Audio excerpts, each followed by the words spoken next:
بسم اللہ الرحمن الرحیم۔ میرے عزیز طلبہ، ہم نے کل قرآن کریم کی آیت سورہ حجرات کی آیت نمبر 11 جو ہے اس کا ترجمہ پیش کیا تھا، اور اس میں اللہ جل شانہ نے 3 احکامات بیان فرمائے تھے۔ پہلا حکم کہ آپس میں ایک دوسرے کا مذاق نہ اڑائیں، اور دوسرا حکم جو ہے لمس یعنی ولا تلمزوا انفسکم کہ آپ لوگ طعنہ زنی اور عیب جوئی جو ہے اس سے کیا کریں، پرہیز کریں۔ اور تیسری چیز جو ہے برے القاب سے کسی کو یاد نہ کریں۔ تو آج ہم مختصراً ان میں سے جو دوسرا حکم ہے کہ کسی دوسرے کی پر طعنہ زنی نہ کریں، اس کی وضاحت کرتے ہیں۔ تو میرے عزیز طلبہ، لمس ولا تلمزوا انفسکم، تو لمس کا لفظی مطلب جو ہے عیب نکالنے کے ہیں، عیب ظاہر کرنے کے ہیں، یا کسی کے اندر کوئی عیب موجود ہو تو اس پر طعنہ زنی کرنے کو عربی میں لمس کہتے ہیں۔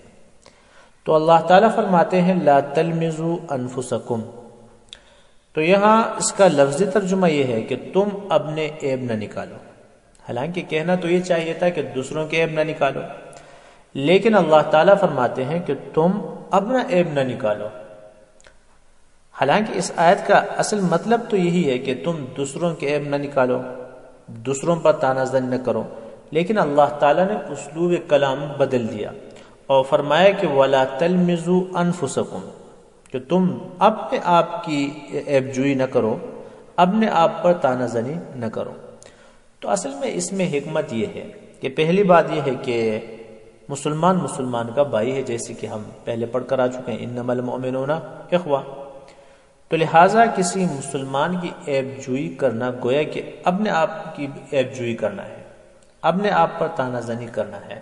آپ اپنے بھائی کو جب گالی دیتے ہیں تو ظاہر بات اس میں آپ بھی اس کے بھائی ہیں، اس میں آپ بھی شریک ہیں، تو گویا کہ اپنے بھائی کو گالی دینا جو ہے، اس کو برا بلا کہنا جو ہے، اس کے عیب نکالنا در حقیقت اپنا عیب نکالنا ہے، اپنے اوپر طعنہ زنی کر رہا ہے۔ مثلا آپ کا سگا بھائی ہے، آپ کسی مجلس میں جاتے ہیں، اس کی برائی بیان کرتے ہیں، تو اگر اچھی طرح سوچیں در حقیقت آپ اپنی برائی بیان کرنے ہیں، اپنی کمی اور خمی جو ہے وہ کیا کرتے ہیں، بیان کر رہے ہیں۔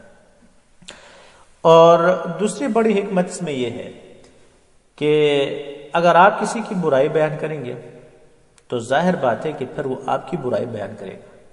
جب معاشرے میں یہ گالم گلوچ، برائی بیان کرنا اور طعنہ زنی کرنا جب معاشرے میں پھیلے گا، پھر آپ بھی محفوظ نہیں رہ سکتے۔ تو گویا کہ آپ سبب بن رہے ہیں اپنی برائی بیان کرنے کے لیے، کیونکہ وفیک عیوب وللناس اعین، جس طرح لوگوں کے عیوب ہیں، آپ کے پاس 2 آنکھیں ہیں، تو آپ کی بھی بہت سارے عیوب ہیں اور لوگوں کی بھی آنکھیں ہیں۔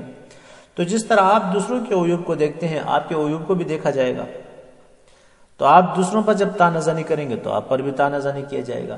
تو گویا کہ آپ سبب بن رہے ہیں، اس لیے اللہ تعالیٰ فرما رہے ہیں کہ دیکھو، ایک بات تو یہ ہے کہ دوسروں کی برائی بیان کرنا بری بات ہے، لیکن در حقیقت تم اپنی برائی جو ہے وہ کیا کر رہے ہو، بیان کر رہے ہو۔ تو گویا اپنی تذلیل کے لیے، اپنی بدنامی کے لیے تم کیا بن رہے ہو، سبب بن رہے ہو۔ اس لیے علماء نے فرمایا ہے کہ انسان کی سعادت اور خوش نصیبی اس میں ہے کہ اپنے عیوب پر نظر رکھے، ان کی اصلاح کی فکر میں لگا رہے، اور جو ایسا کرے گا اس کو دوسروں کے عیوب نکالنے اور بیان کرنے کی فرصت ہی نہیں ملے گی۔